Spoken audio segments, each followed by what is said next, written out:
M2. I haven't heard anything about it, so we'll see how we go.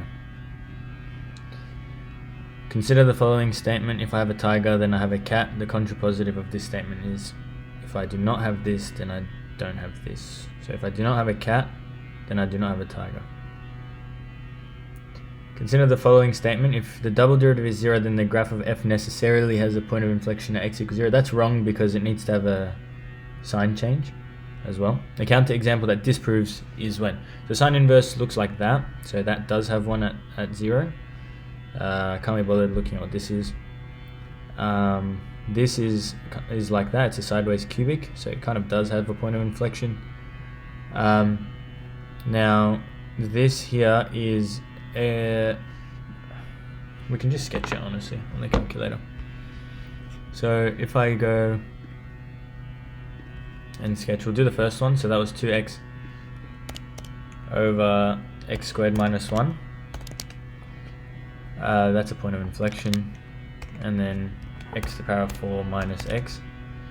I don't know, is that one? We can just analyze the graph. Inflection doesn't have one, so we can check, is the double derivative equal to 0 at that point without a point of inflection? Because if it is, then that's an example. Okay, so that's the answer.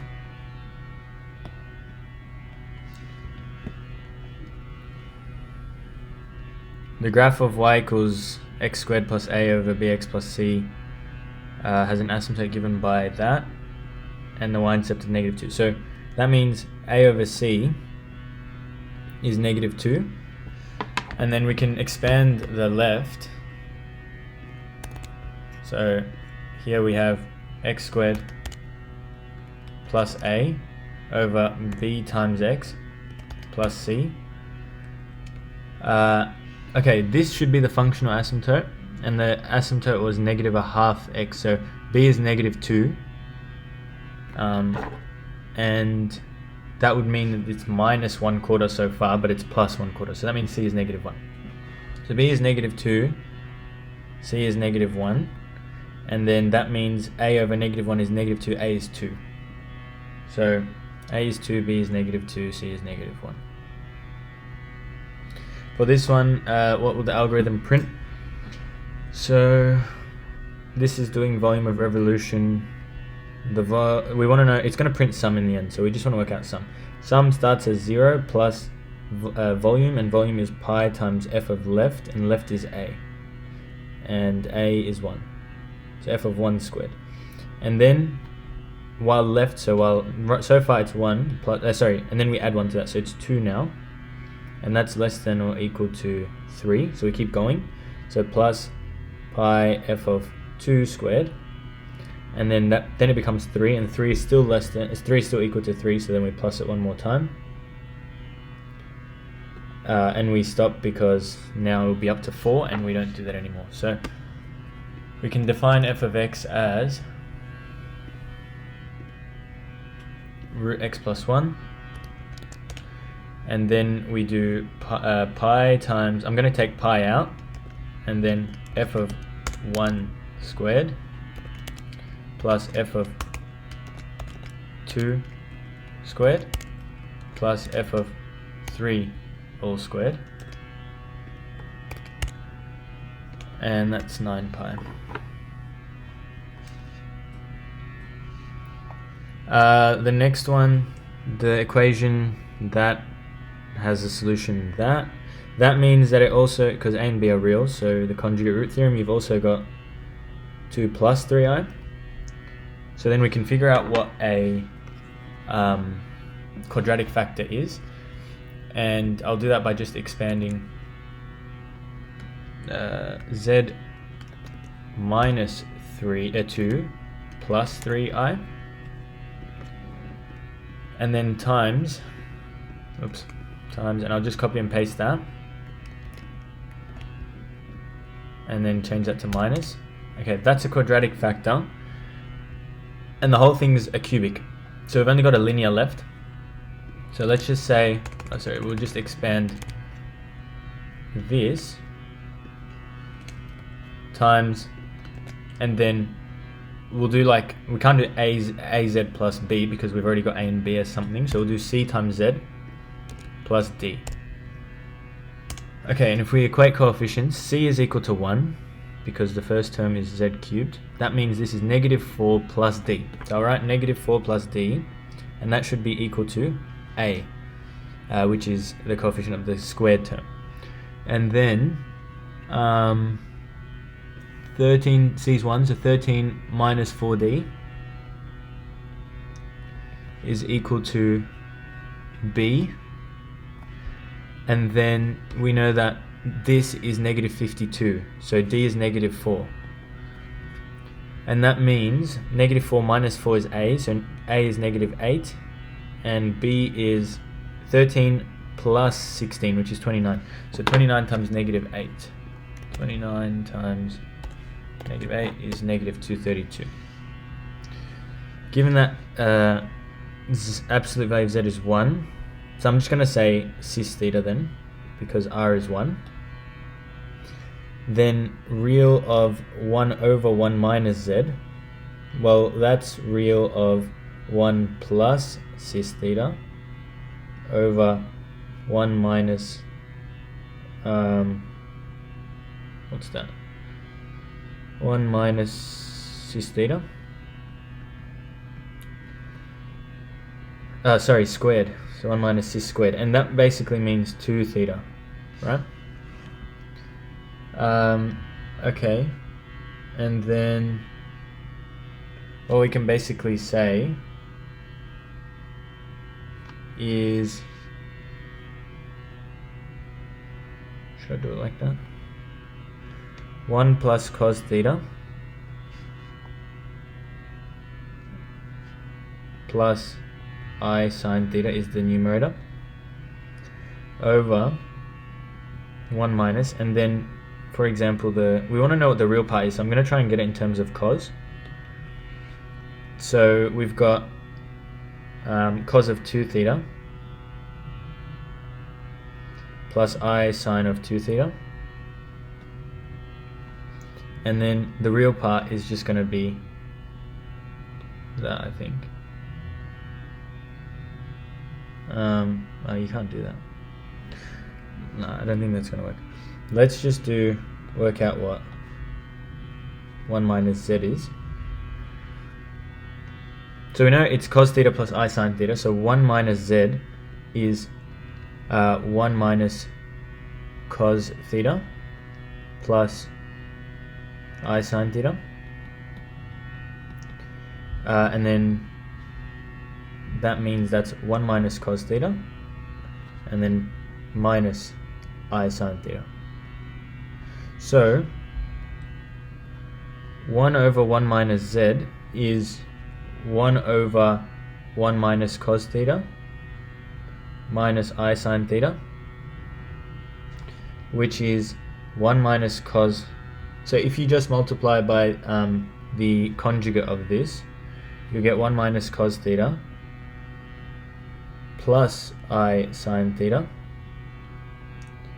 over 1 minus cos theta all squared, and then plus sine squared theta.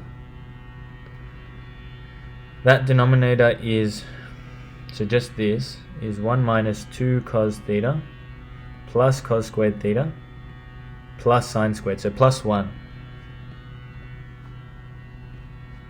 So then it's 2 minus 2 cos theta. Oops.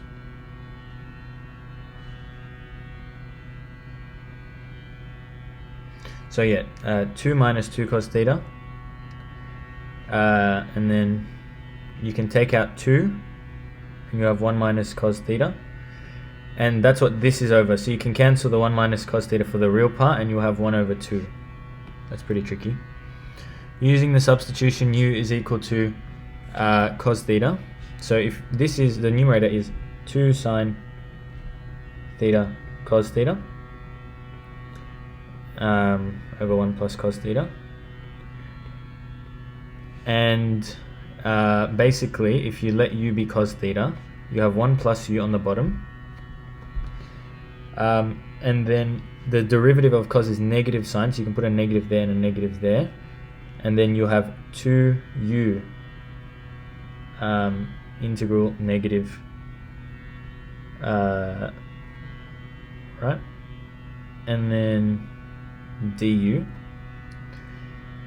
The bounds, so when when x is 0, u is 1, and when x is pi on 2, u is 0, so you can use that negative to flip it, and it'll be 0 to 1 of 2u over 1 plus u du.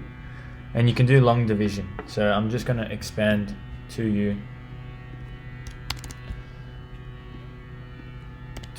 over 1 plus u. That's 2 minus, what have I done? Oh, there was a half outside, and so that will cancel with that 2. So in other words, it'll just be 1 minus 1 over u plus 1. 1 minus 1 over u plus 1 from 0 to 1. Okay. Consider the direction field below. The direction field best represented by the differential equation. So we can try the first one. Take an easy point 0, 0. It should be flat. It should be a horizontal gradient. Can't really see what that gradient is, but I guess it's flat since it's not sticking out anywhere. There would all be 0 at that point. So then you can take, for example, 1, 1, 1. So that, actually, which point has something? 0, 1, for example. So if x is 0 and y is 1, the gradient should be negative 1, so that's right. 0 minus 1, that's also right so far. 1 minus 0, that's wrong because you have a positive gradient. And then 0 minus 1, that's also right. You can take negative 1, 0. So if you plug in x is negative 1, that would be 1 minus 0, which is positive, and that's still correct. If you take if you take negative 1 minus 0 for the second one, you'll have negative 1 minus 0, which is a negative gradient, but we have a positive one here, so that's wrong. And then negative 1 minus 0, again, that's wrong. So the answer is A. Parametric curve is given by that, where k is a positive constant. The curve is rotated about the x-axis to form from t is a to t is b, where b is greater than a, to form a surface of revolution. What's the formula again? Okay, so the volume of a solid the surface area in the parametric around the around the x-axis is integral from t1 to t2, so it'll be from a to b, and then there's 2 pi on the outside, and then y, which is e to the power of kt, times the integral from of dx over dt squared. So the derivative of this, it'll be k squared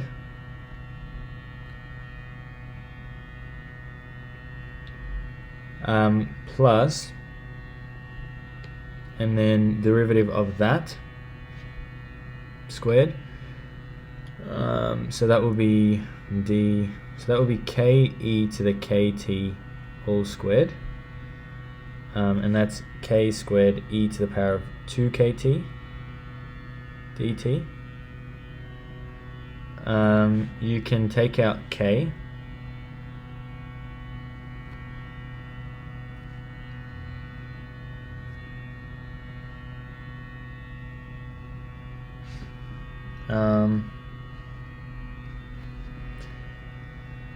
have k there, and then you'll have 1 plus e to the 2kt, or e to the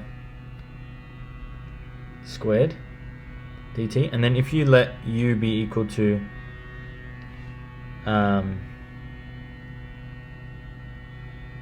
you can let u be equal to e to the power of kt, so then you'll have square root of 1 plus u squared.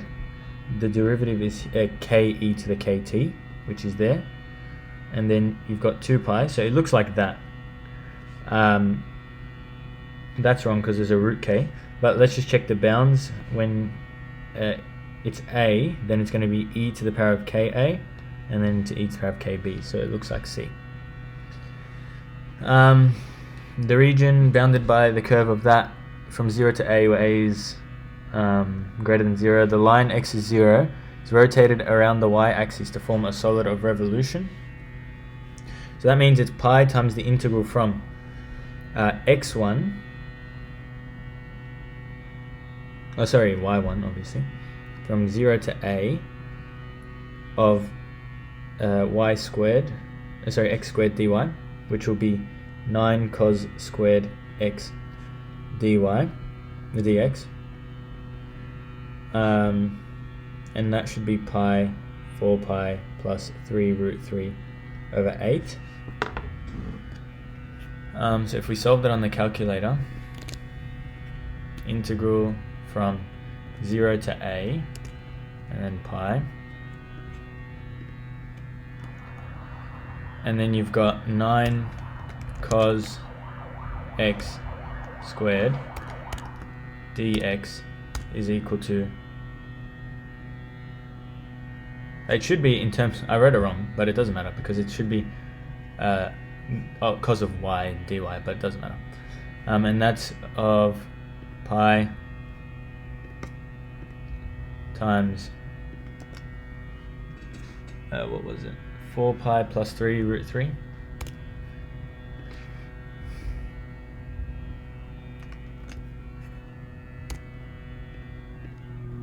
Root 3 over 8, comma A. What's that?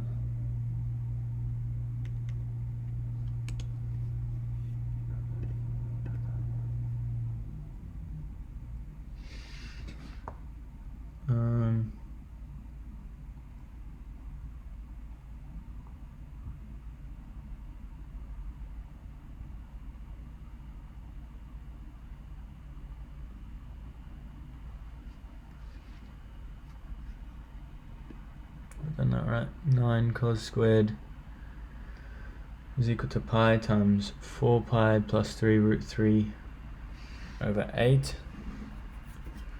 Okay, let me just try the answers. Pi over 4, pi over 3, I don't think so. Pi over 2, I don't think so. What did I get? Maybe another value?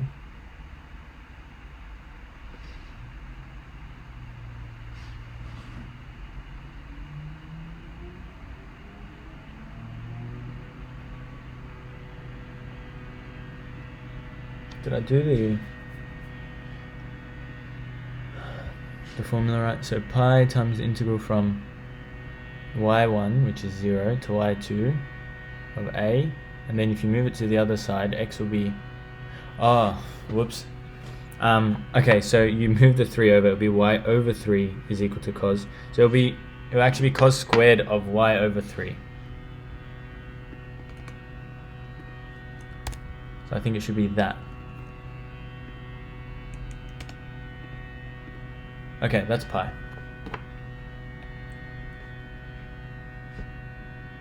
Given that y of x is a solution to the differential equation, that, where y of 1 is equal to 3, then the domain of y is. So, so we have to do this by separation of variables.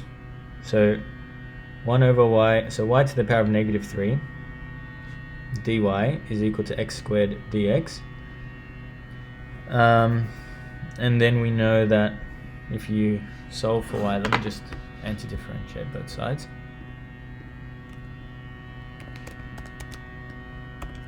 So negative 1 over 2y squared is equal to, and then the integral of x squared will be x cubed over 3, and then plus c, and then we can sub in, so it's that, and sub in 1, 3. So negative 1 over 9 times 2, which is 18, is equal to 1/3 plus c. So c is equal to negative 1 over 18, negative 7 over 18. Is that right? Yeah.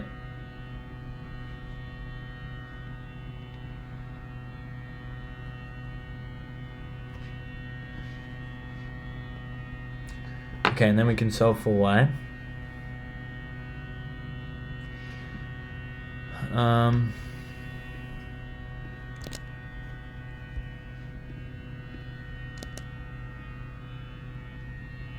Negative 1 over 2 y squared is equal to x cubed over 3 minus 7 over 18 comma y.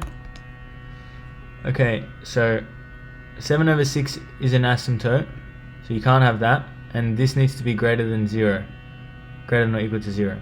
So it should be greater than, it should be less than, to make the denominator negative, so the overall positive, 7 over 6 to the and cube root of that, so it goes in here. So less than 7 over 6 to the power of 1/3. A particle moves along a straight line with constant acceleration. It passes through a point A with velocity u meters per second, and then through a point B with velocity v meters per second. The velocity of the particle at the midpoint of the line segment AB is given by. So straight line with constant acceleration. So if it's constant what is it? You can use, like, we want to know the velocity. So let's just say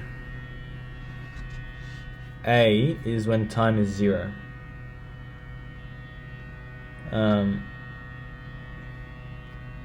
Okay. Oh, U and V.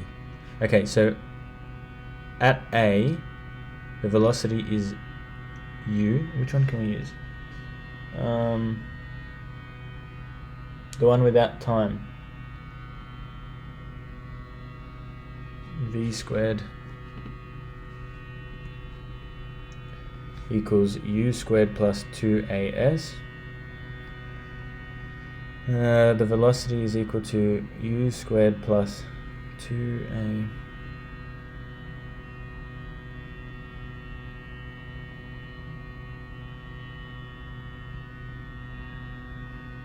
It's constant acceleration.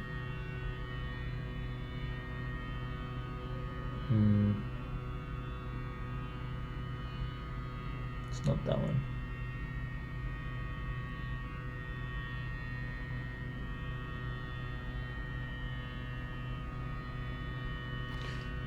It's going to be U squared and then plus V squared over 2. And then you've got to square root that.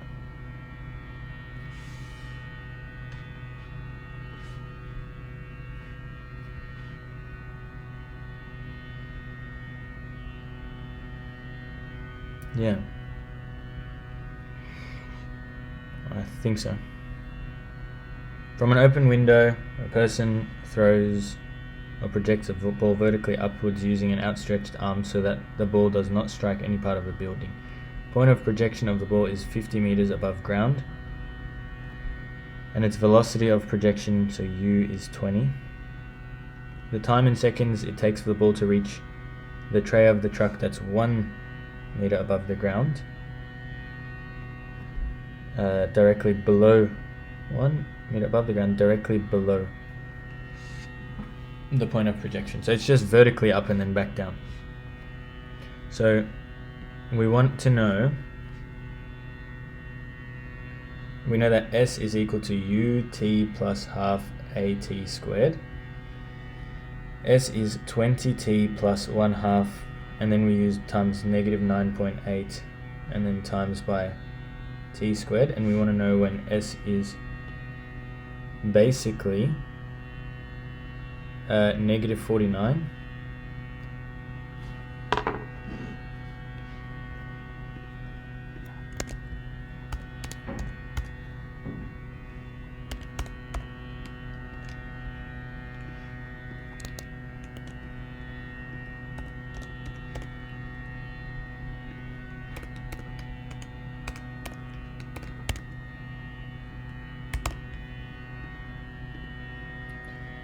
Um, 5.8 0. Yeah, that's B. For non-zero vectors A and B, if A dot B is equal to the cross product, the magnitude of the cross product, then the angle between A and B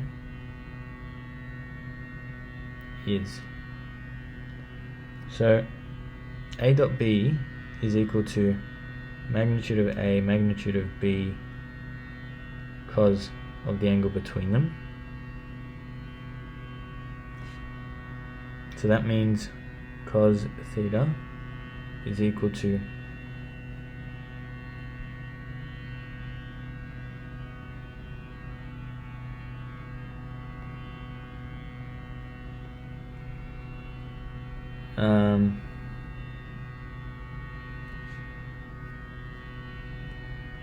so what's that? That's sine, isn't it?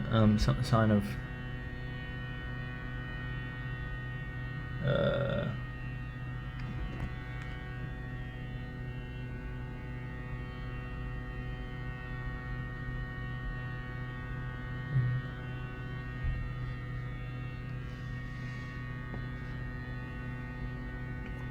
yeah, so this is magnitude of A, magnitude of B, sine theta, over cos theta, over that. So we know that these cancel, and that means cos is equal to sine, and that means that B is pi over 4. Consider the two planes described by these equations, where A is a positive constant. The angle between the two planes is that. The value of A satisfies the equation. So, angle between the two planes. So we can find the angle between the normal vectors. So, you've got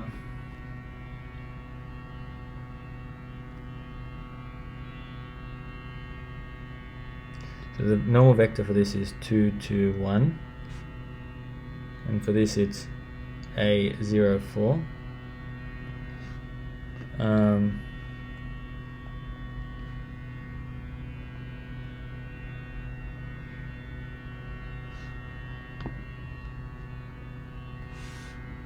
Yeah, so what we can do is we know that the angle between them is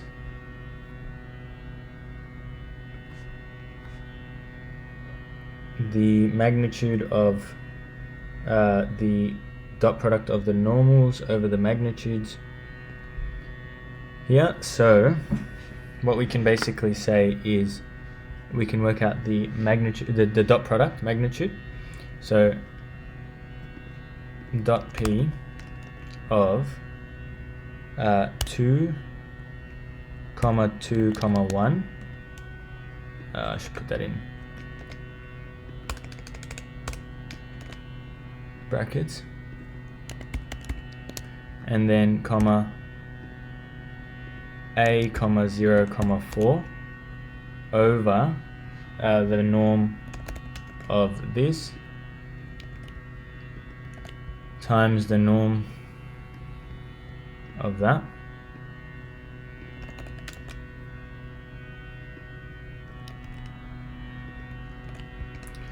That gives that.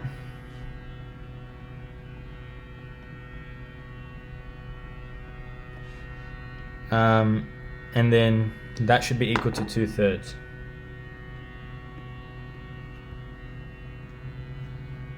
Alright. So then you can cancel.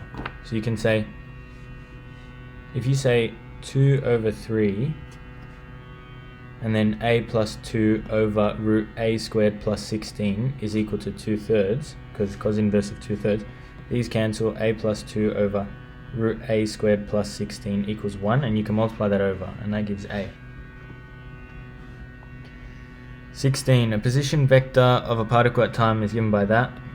For what value of n is the particle's acceleration perpendicular to its velocity? So the velocity vector is negative 2n e to the negative 2t minus 2t j. and the acceleration is the derivative of that, so 4n e to the negative 2t I and then minus 2j. For what value of n is the particle's acceleration perpendicular to the velocity? I wasn't showing, but that's what it is. You can do the dot product equals 0.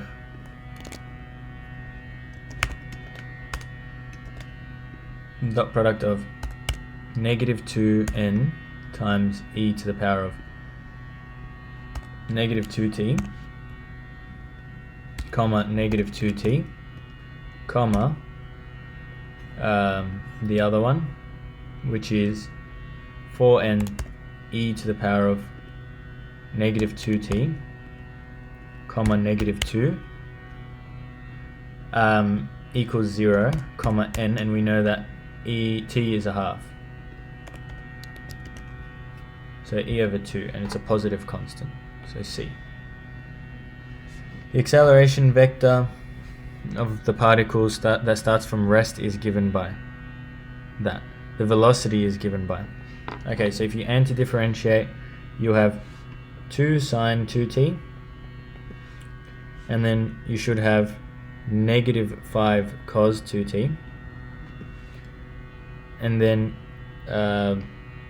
plus 3 e to the negative 2t, but then you've got to plug in, it's a plus a constant vector, and you plug in, starts from rest, so v, initially the velocity is 0, so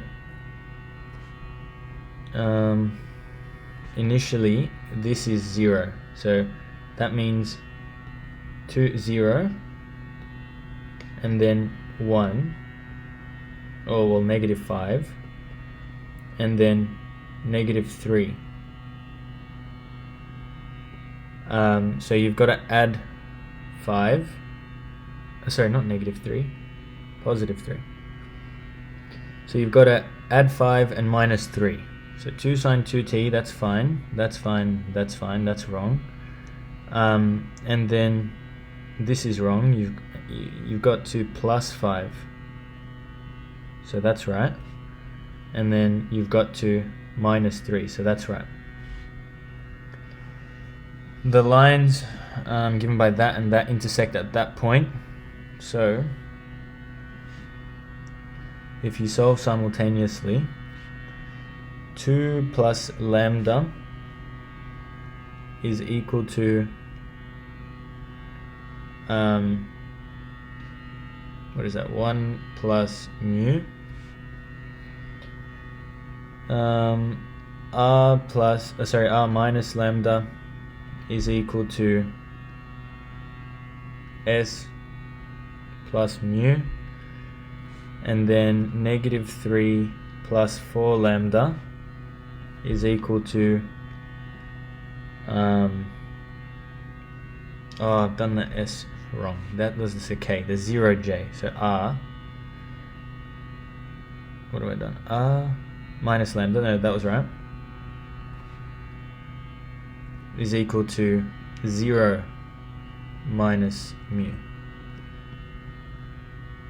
That's it, 0 plus mu. And then negative 3 plus 4 lambda is equal to s minus mu.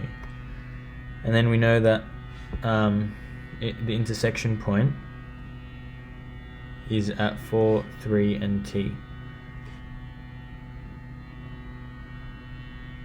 So you can, in other words, just say this equals 4, this equals 3, and this equals t.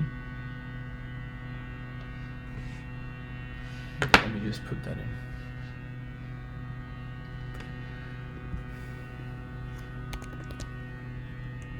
Okay, let's just put as many as we can. And we're looking for alpha lambda. We want r, s, and t. Okay. 2 plus L equals 4. 1 plus M equals 4. R minus L equals 3. M equals 3, negative 3 plus 4L equals T, which equals, I'm just going to say S minus M. R is 5, S is 8. What else do we need? T is any constant. 5, 8. And that means it can be anything. I'm just going to say D. The plane with that equation intersects the coordinate axis at 3 points that form the vertices of the angle of a triangle. The area of this triangle. So you've got what's the 0, 0, z equals a, so it'll be 0, 0, a. It will be 0, it's just 0, a, 0, and then a, 0, 0. So if you want the area of this triangle,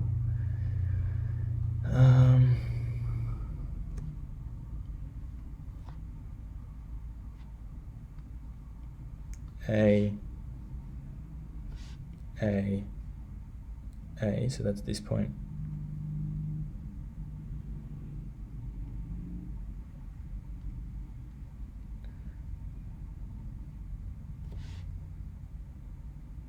So what's the, if you draw a right angle triangle, the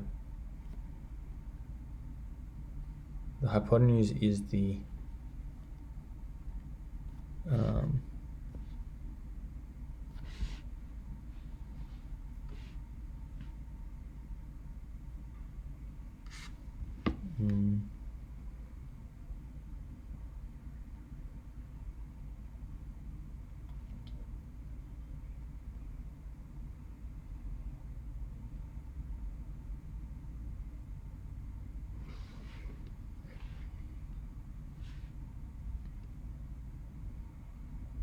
should be, I could use Heron's formula, but oh, we can just use the cross product.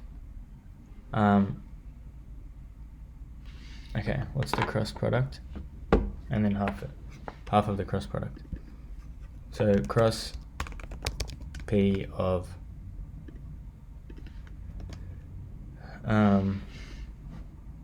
it's the cross product of AB and AC then. So it will be negative A, comma, 0, and then comma, negative A, comma, 0, comma, A. What have I done? Oh, why did I put in brackets? So that's that. And then we want the magnitude of that. And then divide by 2.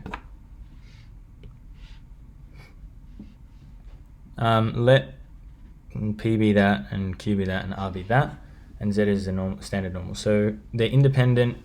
Find the probability of that. So we can say that P, this will be 3P plus 2Q minus R. The mean of that is going to be 3 times the mean of P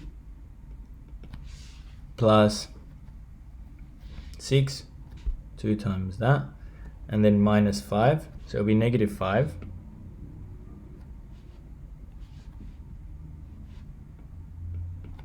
And then the standard deviation, so it'll be 9 times the standard deviation, or 9 times the variance, which is 4, so 36, plus 4 times 9, which is 36, and then plus 1 times 36, and then square root of that. So what's that, square root of 108?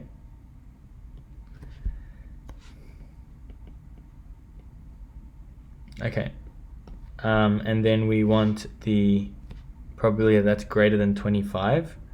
we can convert that to z value. So 25 plus 5 over the standard deviation. So 30 on root 108.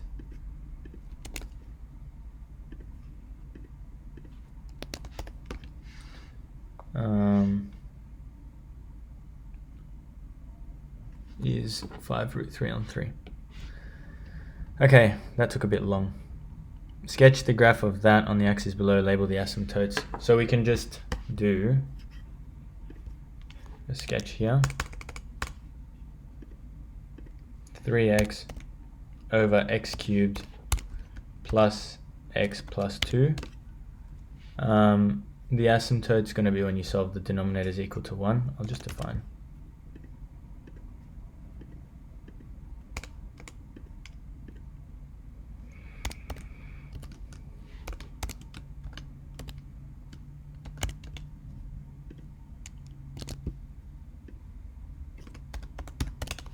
So -1, you have an asymptote.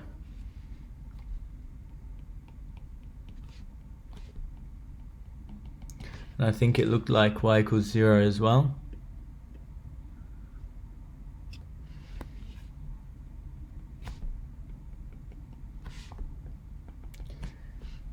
Asymptotes, and then the turning point and the point of inflection. Give the coordinates of the point of inflection to one decimal place. Okay, so analyze graph, the turning point, so that's probably this one. So it's 1 and 3/4. So that's 1, and then 1, 2, 3, 4, so 3/4 will be here. And then point of inflection, that's going to be somewhere here.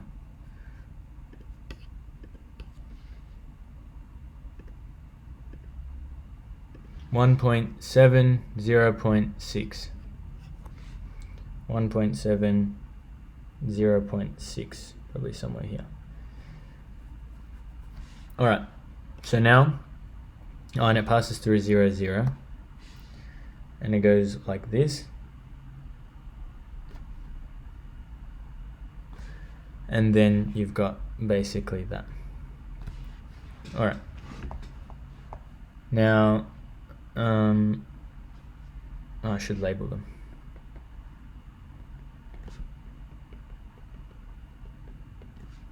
Okay, and then 0, 0.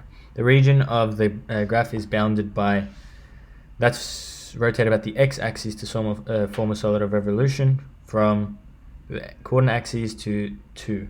So it's going to be pi times the integral from 0 to 2 of 3x over x cubed plus x plus 2 all squared.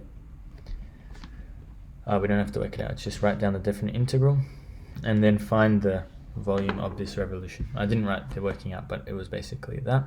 Sorry, I didn't show the screen. Now, if you do the integral from 0 to 2, and then pi out the front, and then it's the function squared,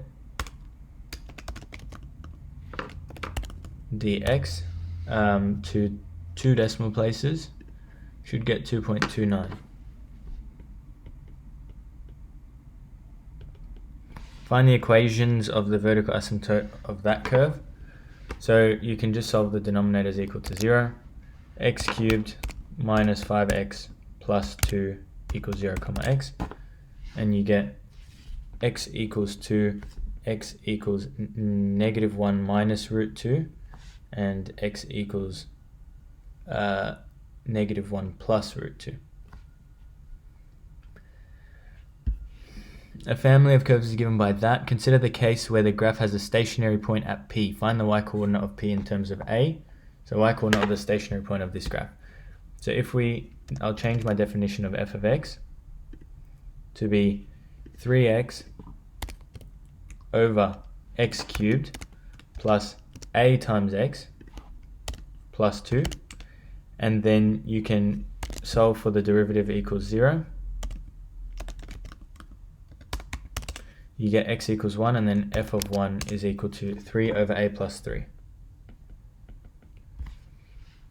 For a given value of a, the graph has no stationary points.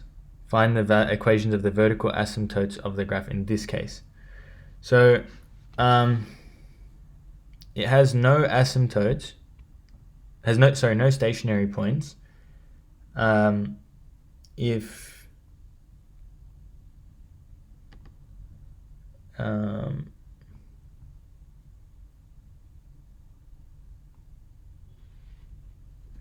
a is -3, because then this won't be defined, and then if we want to find the equation of the asymptotes in that case.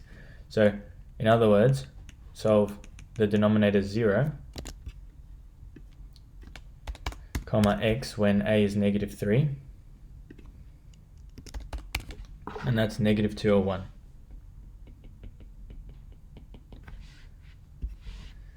For a given value of a, the graph will have a point of inflection at x equals 2. Find the value of a. So the double derivative equals 0.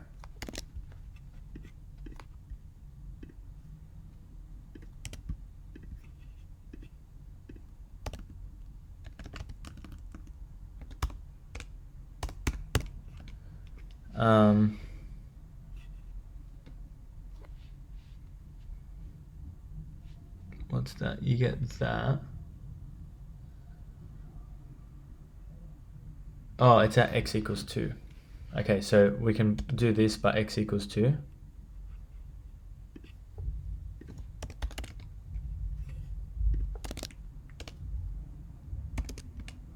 (24 and 5). So you can write that out. So you can say f double dash, it's y in this case, y double dash of x equals 0. And then the equation was x squared 3x cubed minus a x minus 12 equals 2a. X equals 2, therefore -8a minus 6 equals 2a. And then a is equal to 24 and 5. Alright. Sketch, this is equal to 4. So that's just a circle with a radius of 2, because it will be x squared plus y squared equals 4. So, and the center is origin.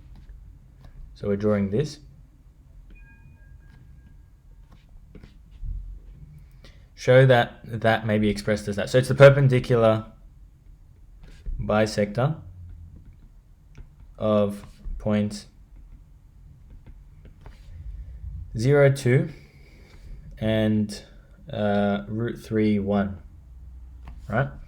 So what's the midpoint? The midpoint would be √3 over 2, comma 3 over 2. And then the gradient, so m perpendicular is equal to 1 minus 2 over √3, which is -1 on √3. And that means the perpendicular, the normal, like the one we're actually looking for, has a gradient of √3. So y minus 3 over 2 is equal to √3 x minus √3 over 2. Y equals √3 x minus 3 over 2 plus 3 over 2, which is equal to √3 x. Sketch that. Okay, so where would it pass through? So the gradient of this is √3, so the angle, so tan of √3, tan inverse of √3 is pi on 3, or 60 degrees, so it'll just be this line, and you've got to draw it the whole way through.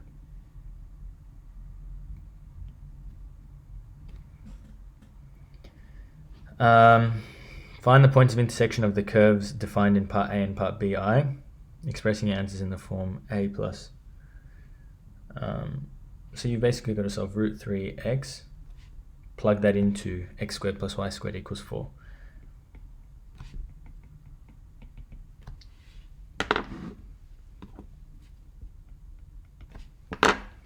So if you solve that, √3 x all squared plus x squared equals 4, comma x equals -1 or 1. And then if you plug that in to y, so that, at negative 1, you'll get negative root 3, and you'll get positive root 3. So you'll get Z1, you can say x equals negative 1 or 1, therefore y is equal to plus or minus root 3, therefore z is equal to Z1. So when x is negative 1, it's going to be negative root 3, so negative 1 minus root 3, I. And Z2 is, when it's positive 1, it's positive root 3, so 1 plus root 3i. Label these points, okay, that's here. Z1, which is, which one did I say was Z1? Oh, that's Z2. Z2, 1 plus root 3i. Z1, which is negative 1 minus root 3i, that's here.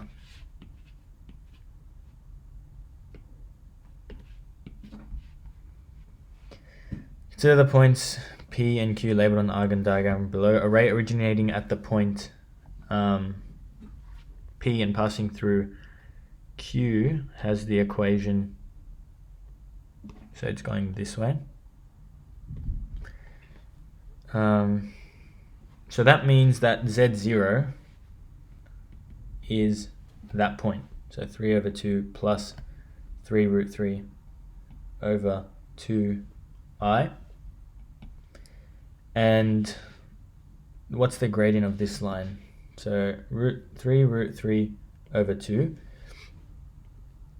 over 3 over 2 minus 3, which is 3 over 2 minus 6 over 2, negative 3 over 2. So if you cancel that out, you should get negative root 3. And so it should be negative pi on 3. Find the area of the minor segment bounded by the chord connecting the points that and the circle given by that. So the chord connecting points P and Q and the circle given by, okay, so the circle has a radius of 3.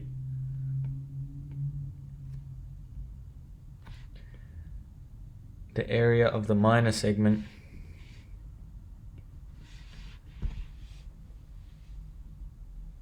give your answer in the form of that. So the area is 1/2 r squared theta minus 1/2, oh it's just, yeah, minus half r squared sine theta. 1/2, and then you've got, what is it? R is 3, so 9, and then times negative, oh sorry, it's just this angle is pi on 3. So that will be times pi on 3, and then minus 1/2 times 9 times sine of pi on 3, which is root 3 over 2. And then that works out to be, that and that can make 3, so 3 pi over 2 minus 9 root 3 over 4 units squared. A tank initially contains 5 kilos of salt dissolved in 3,000 liters of water. Salty water that contains 0.1 kilos of salt per liter of water enters the tank at a rate of 20 liters per minute. Solution is kept thoroughly mixed and drains from the tank via a tap at the same rate of 20 liters per minute. By considering concentration, explain whether the quantity of salt in the tank increases with time. So initially, what do we have? So this is the salt, that's concentration because it's the salt per liter, or mass of volume, mass over volume. So initial concentration, I'll just say C. And then what happens after that? So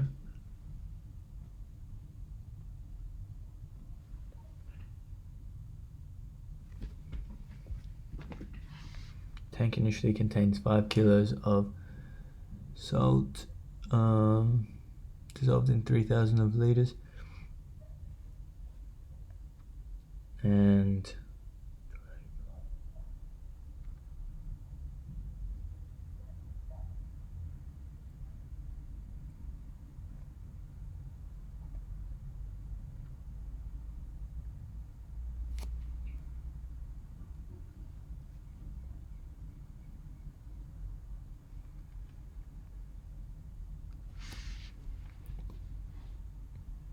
Oh, that's not initial.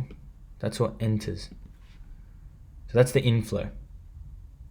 The inflow concentration is 0.1, and the so let's see what are the enters. The solution is kept thoroughly and drains from the tank via a tap at the same rate of 20 liters per minute. So the volume doesn't change, but the concentration would be this. The outflow, whatever, is 5 mass over volume, 3,000. And since this number, what's that? That's smaller than 0.1. So therefore, inflow greater than outflow. Therefore, concentration increases. Let Q denote the quantity of salt in kilograms in the tank. Show that Q satisfies. So we know that the dQ over T is going to be, you've got 20 coming in times by the inflow, so times by 0.1, and then minus the outflow, which is also 20 times by the 5 out of 3,000, but that's the initial. Q is at any time, so Q out of the 3,000. What's that? That's 20 times 0.1, which is 2,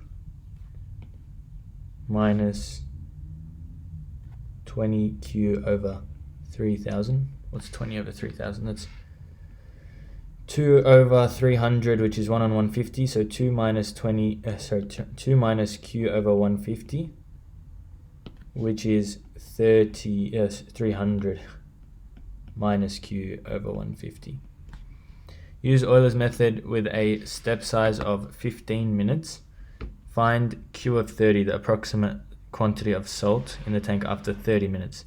So this is the differential equation.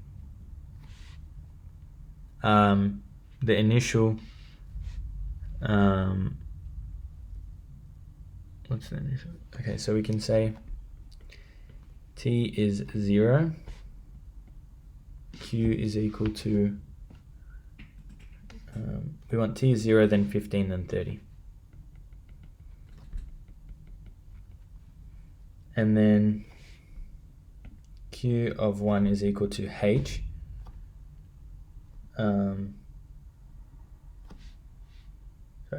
It's x1, which is the amount of salt is 5, and then plus H times the derivative. So what can I say? I can say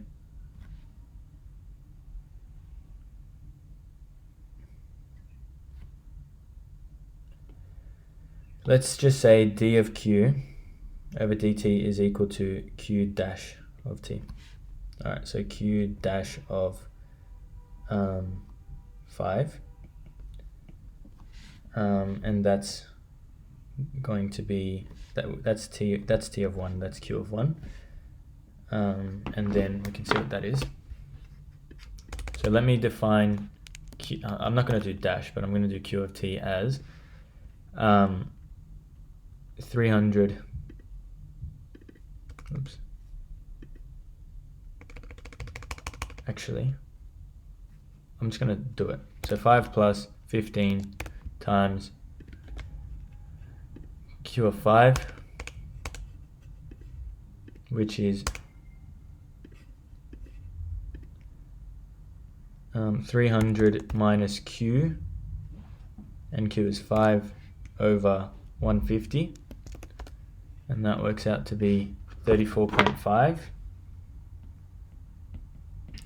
And then we can do the same thing, so it'll be q of 2 is equal to 34.5 plus 15 times q dash of 34.5. So it'll be that plus that, but instead of that, it's that. All right, 61.05 to 2 decimal places. And that's in kilos.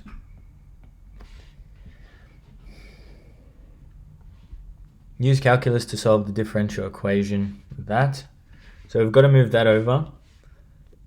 You can say 1 over 300 minus q dq is equal to, or if you just flip, I'm just gonna, that's fine. We'll flip both sides. So dt over dq is equal to 150 over 300 minus q, and then t is equal to the integral of 150 over 300 minus q dq. Take the 150 out, put a negative here and here and take the 150 out. T is equal to negative 150 ln absolute value of 300 minus q, and we know that 300 minus q is greater than 0 because it's never going to be more than 300.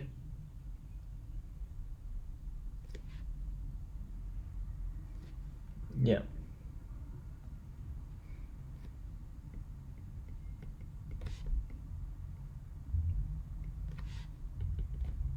Oh, and it's plus c, by the way. T is equal to negative 150 ln 300 minus q.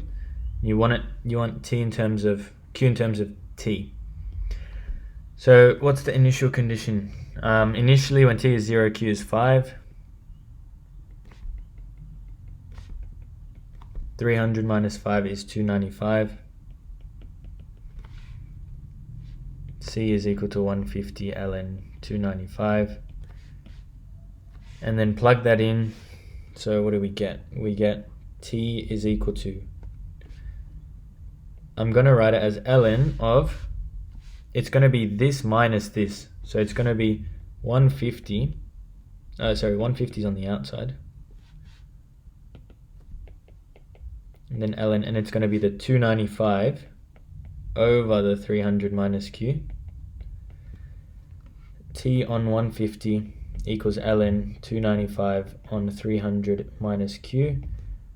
295 on 300 minus q is equal to e to the power of t on 150.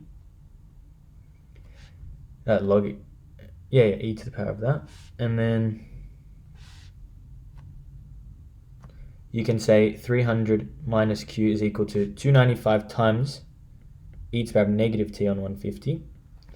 And then q is equal to 300 minus 295 e to the negative t on 150.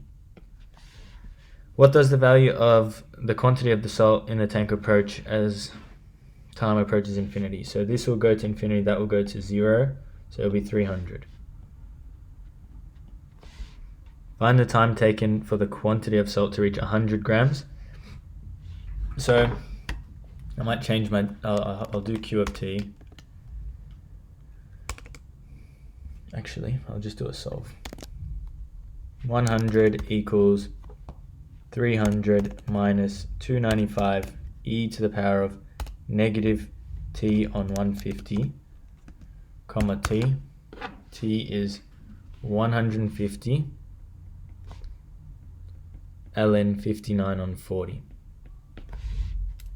In, what is it, minutes? Seconds? Minutes. When the quantity of salt in the tank reaches 100 kilos, the tap draining the tank is turned off. Assume that the tank does not overflow and there is no change to the inflow rate. After the tap is turned off, how many minutes does it take for the concentration of the salt in the tank to reach 1 over 20? So, what was the equation that we had?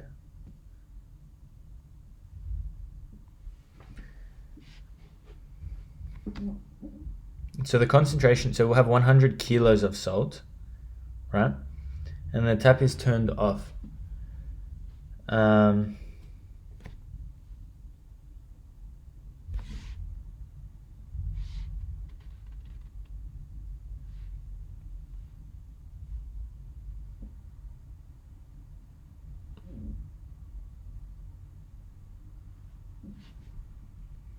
So it'll be over 3,000, but then we've also got to add stuff because what's the scenario? It drains via the tap, so we don't actually take anything out, right? So it's just going to be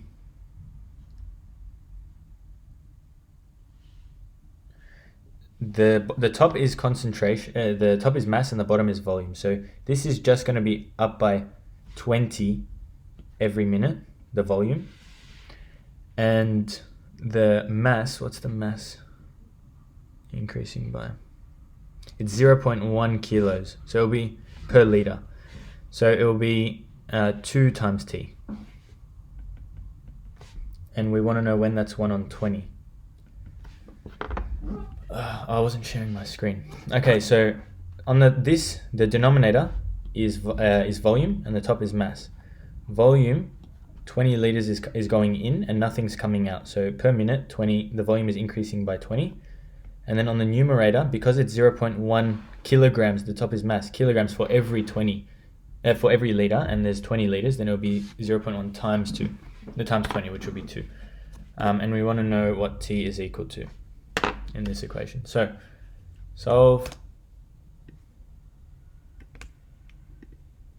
100 plus 2t over 3000 plus 20t equals 1 on 20.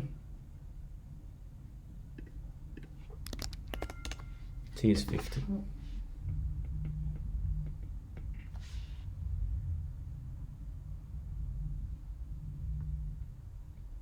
And that's after the tap is turned off, how many minutes. So we don't have to add the however many this many minutes. Write down the coordinates of the particle's starting point. So the starting point, if you plug in 0, you'll have 5 minus 4, which is 1. And then 0, 0, 1, 0. So that looks like it's over here. Here. And then on the graph above, draw an arrow from the point 90, where's 9? Here, to indicate the direction of motion of the particle. So, from 9,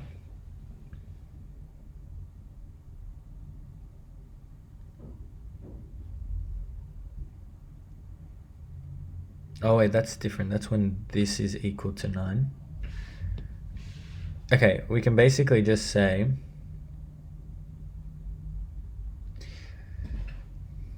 that's when this is 9. So that will be when this is equal to 1, equal to 4. So that's negative 1. So the value would be T is equal to, you need the inside to be pi. So time is equal to 2 on 5 pi, or 2 pi on 5. And then you can plug in, I don't know, like, I'll just plug in 3. I'll just plug in the period's 2 pi. So we can just plug in 3 pi on 5 just to be safe. So what's 5 cos of 3 pi on 5 minus 4 cos of 5 on 2, I'll do that properly, 5 on 2 times 3 pi on 5. Negative 1.54. Do that right?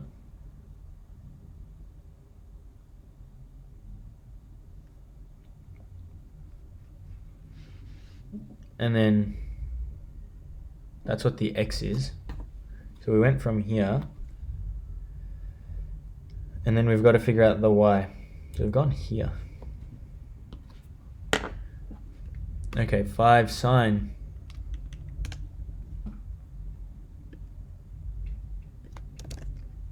And then minus 4 sine. That's positive. So it went up. So it's this way. On the graph above, draw, and we did that. Find the value of t for which the particle will first return to its starting point. Oops. What happened?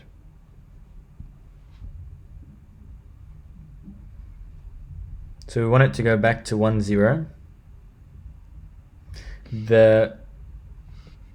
What's the period? The period of this is 2 pi, and the period of this is 2 pi times 2 on 5, so 4 pi on 5.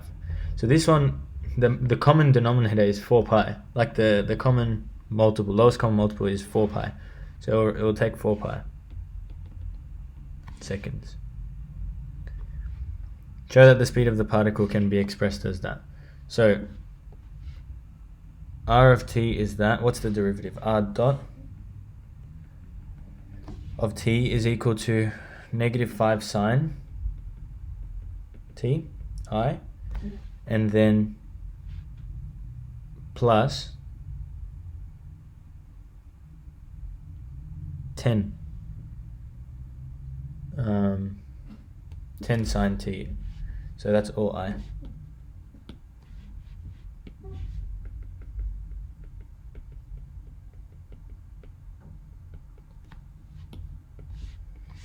And then plus 5 cos t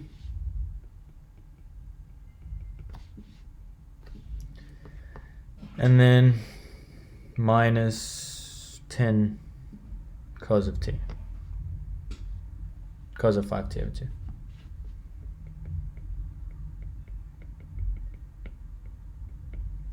And then the magnitude is equal to square root of this squared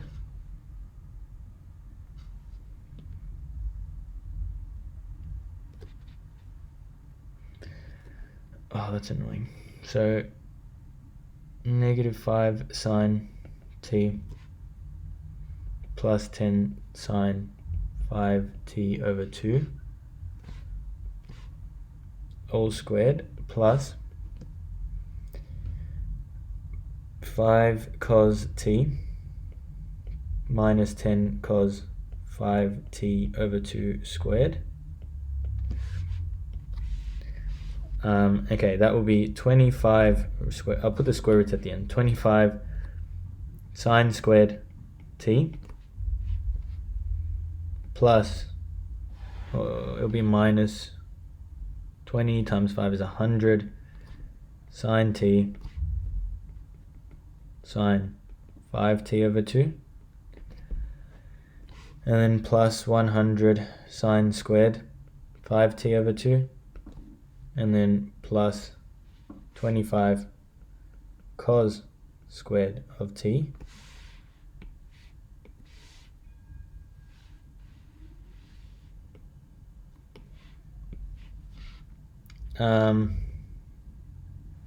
minus, what's that, again 100 cos t cos 5t over 2, and then plus 100 cos squared 5t over 2, and then this is all square root, and then this and this make 25, and then 100 and 100 make 100, and then minus, okay, so this is the cos formula. So it's 100 cos of x plus y. It's x minus y. Yeah. So it'll be, because then you'll get like cos and then plus sine. So it'll be 5t over 2 minus t. So you can say 5t over 2 minus t, which is square root 125 minus 100 cos 3t over 2. Hopefully you can write smaller than me. What is the maximum speed? So we've got to differentiate. Oh, it will actually be when this is the maximum. So it will be root 225, which is 15. On the graph of page 18, trace the path of the particle for t is an element of 0 to pi. Find the length of the path traced in part f giving... Okay, so let's just do the part from 0 to pi. We've got to trace it. So t starts here, and then at pi, you can say 5 cos of pi is negative 1, so negative 5, and then plus 0. Yep. And then this one will be 0, and then sine of 5, pi over 2, pi over 2, 3, pi over 2, 5 pi is at the top. So it will be negative 4, negative 5, negative 4. So that's over here. Now, how did we get there?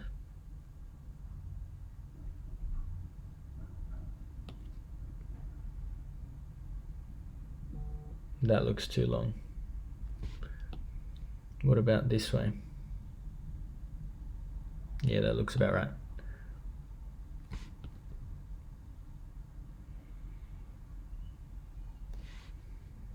What does it want us to label? I'll just label it.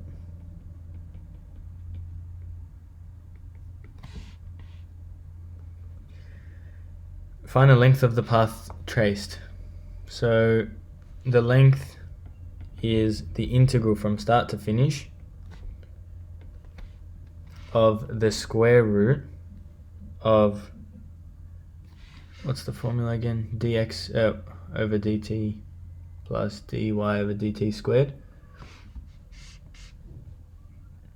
Yep. Oh, that's just this.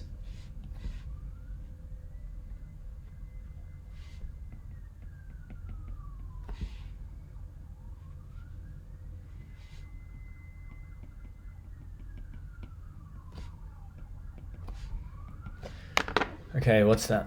Integral from 0 to pi of square root 125 minus 100 cos 3 pi over 2 t. Where's my t? Oh, I didn't write it as well. Cos 3 pi over 2 t. Is that right? Yeah. Oh, no. Not 3 pi over 2. 3t over 2.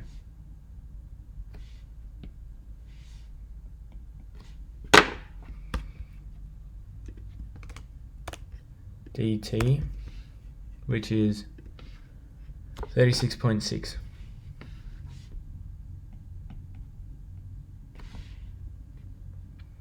Question 5. Find the point of intersection of the three planes. Okay, so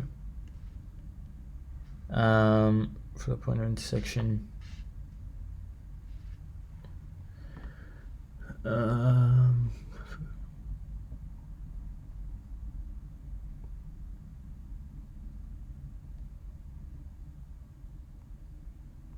you can just solve them simultaneously, right?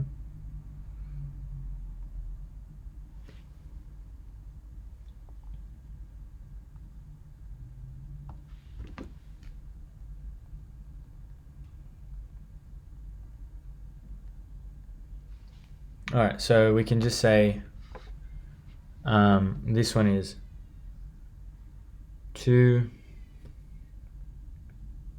0, 9 equals 8. This is 3, 6, 5 equals 7. And this is 1, 9, negative 3 equals 7. Now,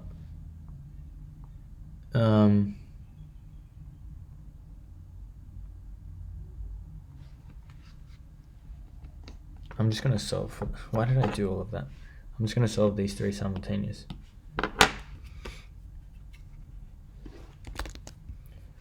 three equations, x, y, z, and then the first one is 2x plus 9z equals 8.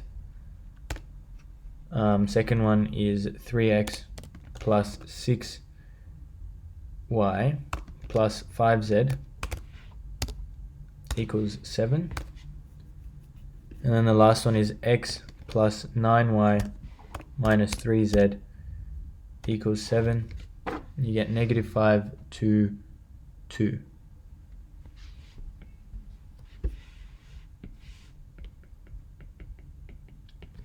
Find a vector that gives the direction of the line of the intersection of the planes. So that you get the normal of each. So 2, 2, 0, 9. No, it's pi 2 and pi 3. So 3, 6, 5 is the normal of the first. And the normal of the second is 1, 9, -3. Okay. And then a vector that gives the direction. So we only want the direction, and the direction will be, these are two perpendicular for each plane. So if you do the cross product of the of these, you'll get perpendicular to both of them, which will be the direction of the line. So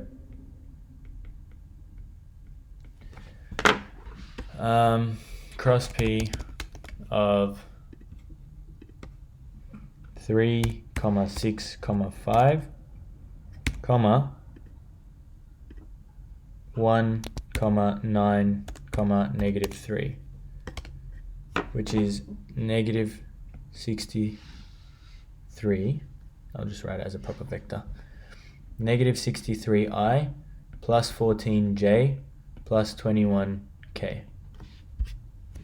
Find a set of parametric equations that gives the coordinates of the points that lie on this line of intersection. Okay, so you can basically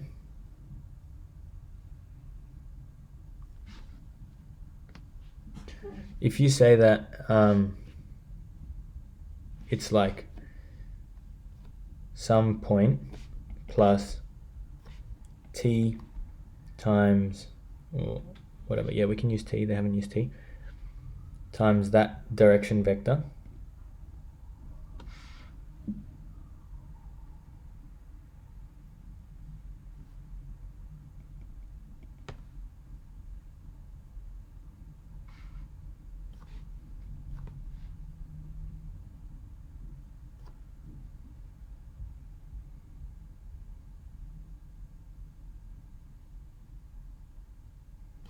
yeah, 63i plus 14j plus 21k, and then you can say x plus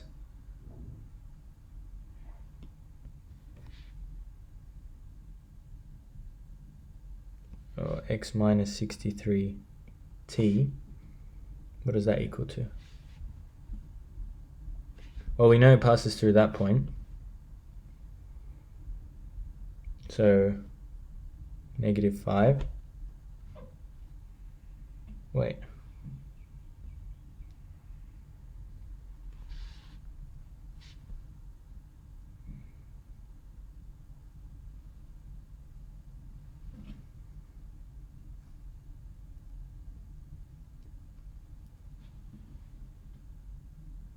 The coordinates of the points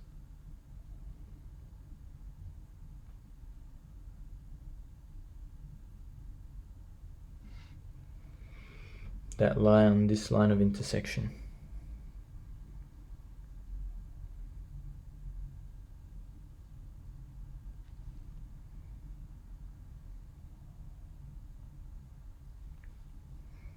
Well, we know that this point can be -5, 2, 2, and we can say -5 plus minus 63t t equals x. 2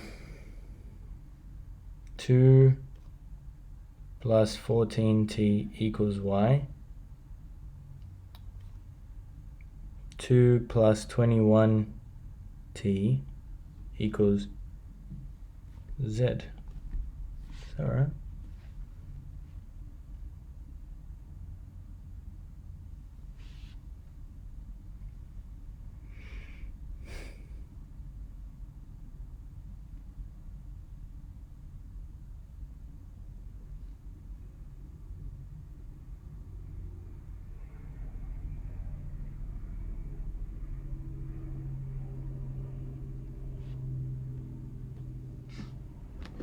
I'm not sure about that.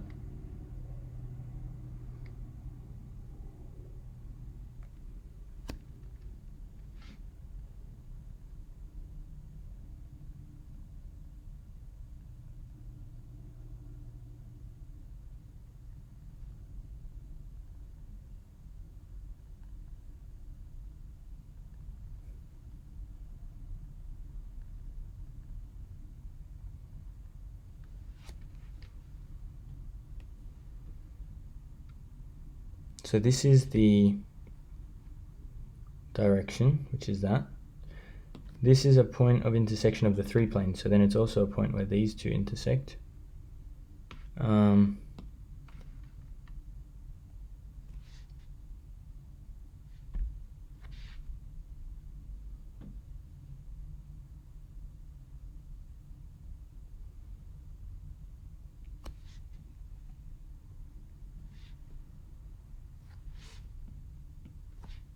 X minus, or x plus 5 over negative 63. Well, you can take out 7 out of this. Yeah, that should be fine. That should be fine. If you like, you can also take out 7. So you'll have 7t, and then you have negative 9i plus 2j plus 3k. And then you can technically, if you like, just make this another constant, and then say negative 5 minus 9 and all of that stuff equals whatever. But yeah, just make sure, yeah, that should be fine. Find the shortest distance from the point 1, 1, 2 to the plane pi 3. So the formula is, let me just get the formula.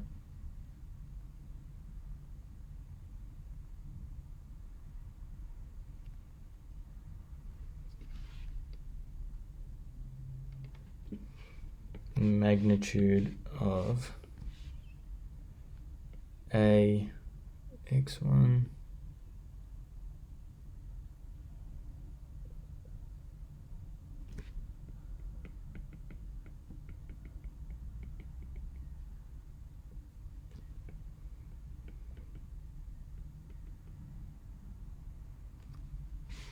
so that will be magnitude of okay, I'll just write down the plane. So it'll be x plus y, 9y minus 3z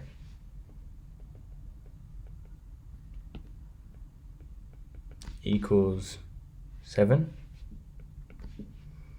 And then, yeah, you can basically say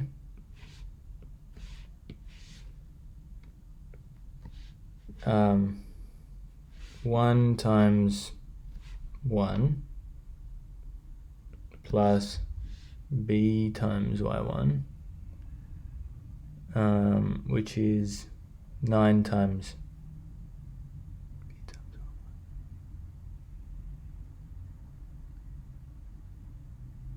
Yeah, so it should be 9 times 1 plus c times z1, so 2 times negative 3, so minus 6, plus d,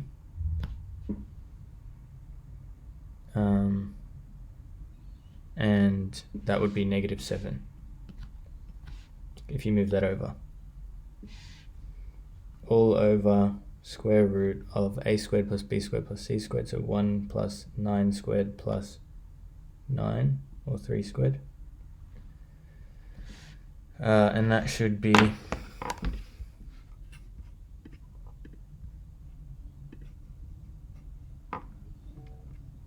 I'm just going to say it. 1 plus 9 minus 6 minus 7. That's negative, but I'll just change it in the end. Square root of 1 plus 81 plus 9 is 3 over 9, root 91. Or, yeah, because you get rid of the negative, because it's the absolute value of the top. Consider a family of planes epsilon with equation 6x plus 27z equals m, where m is an element of natural numbers. Show that the plane pi1 is parallel to each member of epsilon. So the normal vector of this plane is, so for epsilon, the normal vector is 6i plus 21 or 27 z k. And for pi1, the normal vector is, what is it? 2 plus 9.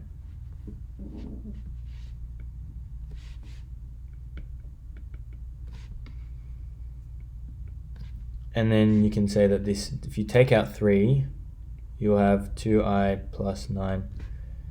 Okay?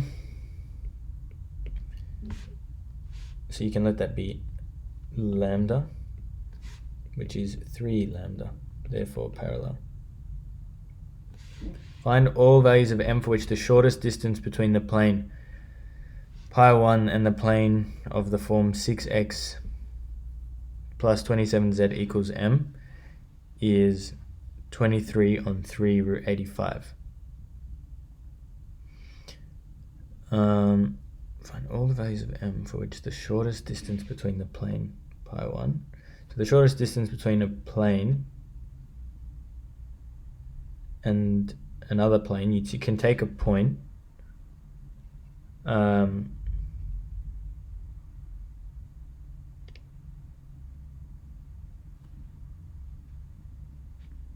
yeah, so it'll be, okay, so the shortest distance is, what's the formula again? So a times x1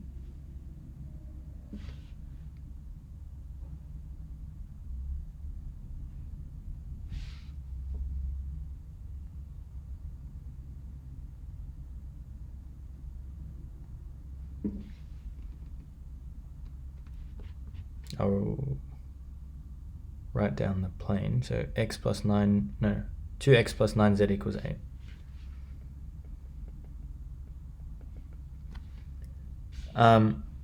So we can just actually do d1 minus d2 over square root of a squared plus b squared plus c squared. That's equal to the d1 of this is negative 8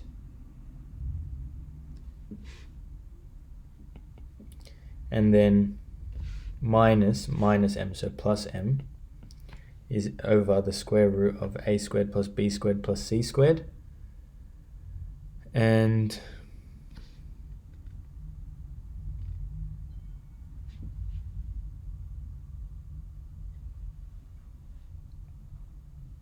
you can say the denominator would be the 6 squared plus the 27 squared.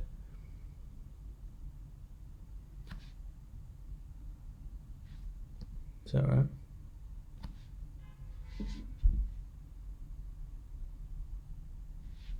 What's the denominator?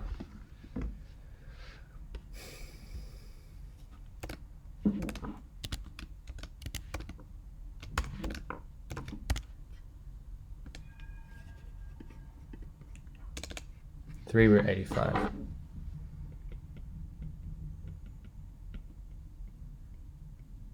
So the top should be 23. No.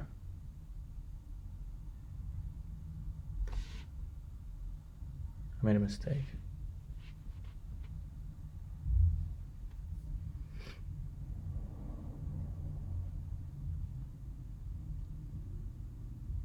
Oh, because I'm using, I switched them around.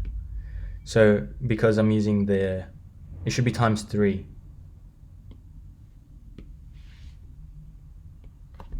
Because of this.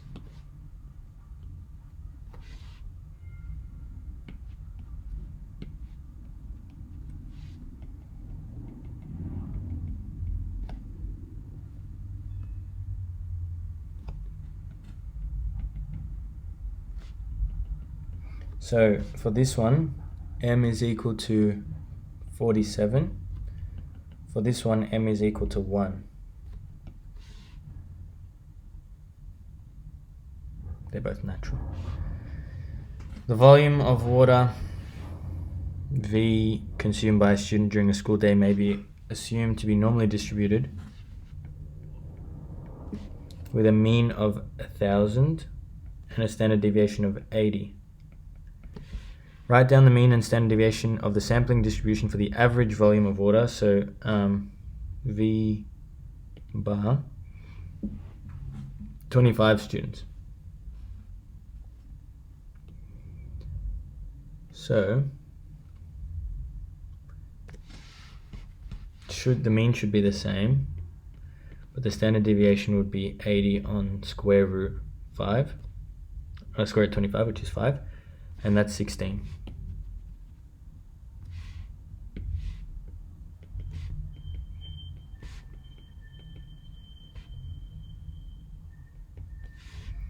What's the probability correct 4 decimal places that the average volume of water consumed by a random sample of 25 students on a particular school day is more than 970? So you can do that on the calculator. If you go to menu 552, more than 970, so 970 to infinity. Mean is 1,000, standard deviation is 16, and that's 0. So 4 decimal places, 9696. The canteen at a particular school stocks 2 brands of water in bottles, whatever these are. The manufacturer of that bottled water knows that the volume of water dispensed into bottles may be assumed to be normally distributed with a standard deviation of 5. Engineers at that company take a random sample of 30 bottles and measure the volume of water in each bottle. The sample mean is found to be 750. Find a 95% confidence interval for the mean volume of, so it will be to 1 decimal place. So it will be x bar minus z times the standard deviation over square root of n, x bar plus z times the standard deviation over square root of n. So what is each value? X bar, we know the sample mean is 750 minus 1.96 times standard deviation is 5 over square root 30.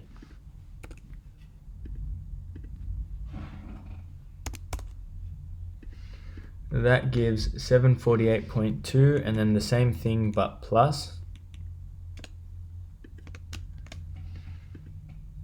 and that's 751.8.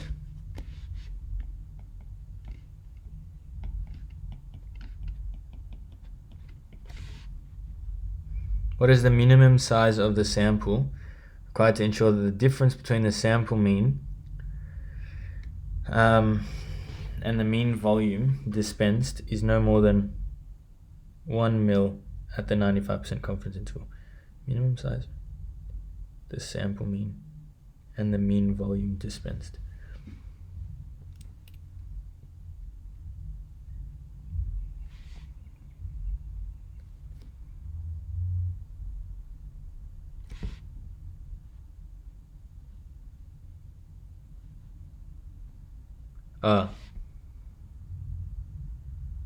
So you want the thing to be 1 mil, so 749, 750 to 751. So then you can solve for n.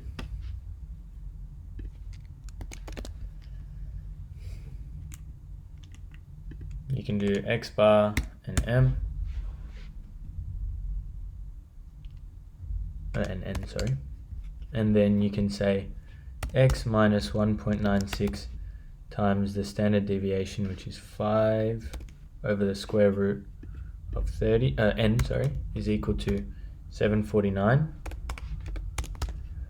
And this exact same thing,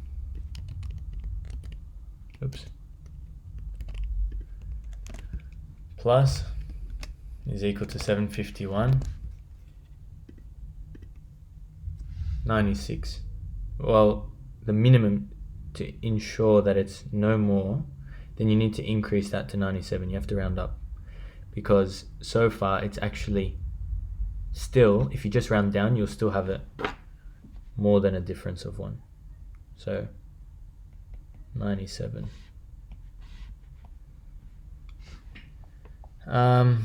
The volume of water dispensed into that water bottles may be assumed to be normally distributed with that mean and that standard deviation. After a service, a random sample of 50 bottles gave a sample mean of 748. Company now claims that the mean volume is less than that. A one-tailed test at the 1% level of significance is proposed. Right, H0 is that the mean is equal to 750, and the alternative is that the mean is less than. Determine the p-value. So probability that the sample mean is less than 748, given that the mean is equal to 750.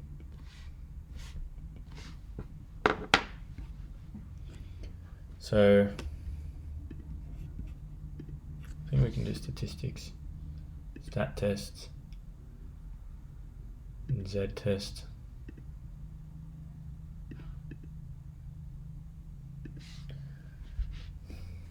So the mean is 750, standard deviation is 5, sample mean is 748, the sample size is 50, and this one is that the mean is less than.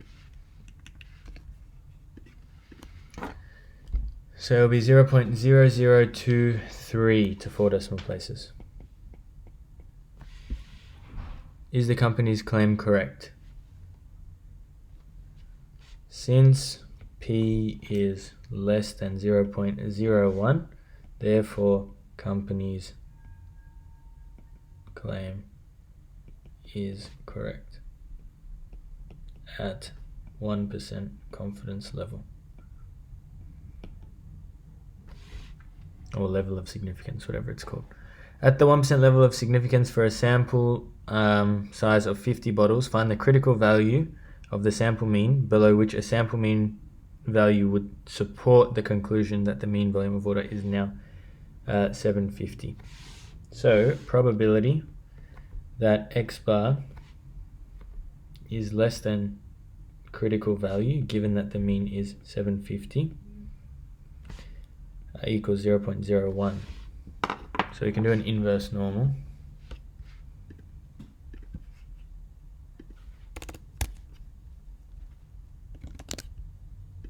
The mean was 750. Standard deviation is 5 over square root 50. I think that's right. 748.355.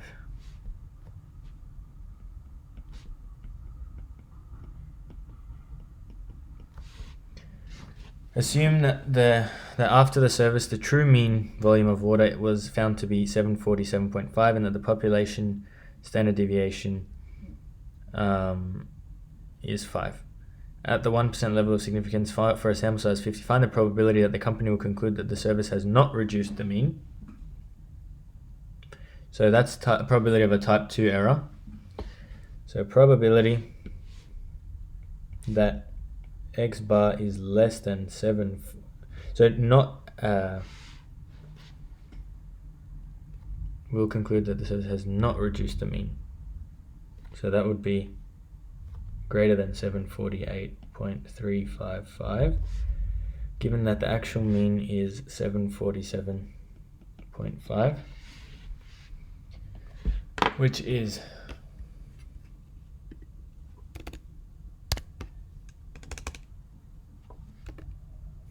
so they want it to 3 decimal places, so I'll put in a bit more accurate than just 3.355. I'll fix it later though. The actual mean is 747.5. The standard deviation is 5 over square root of 50.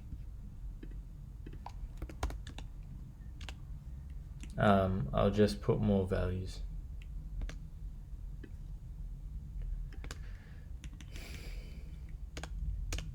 .113 to 3 decimal places. And I think that was it. So that was alright. The multiple choice took me a little while. The questions were alright, but I didn't like this was okay. I don't know, it was an alright exam. Maybe it took a little bit longer. But yeah, I hope everyone went well.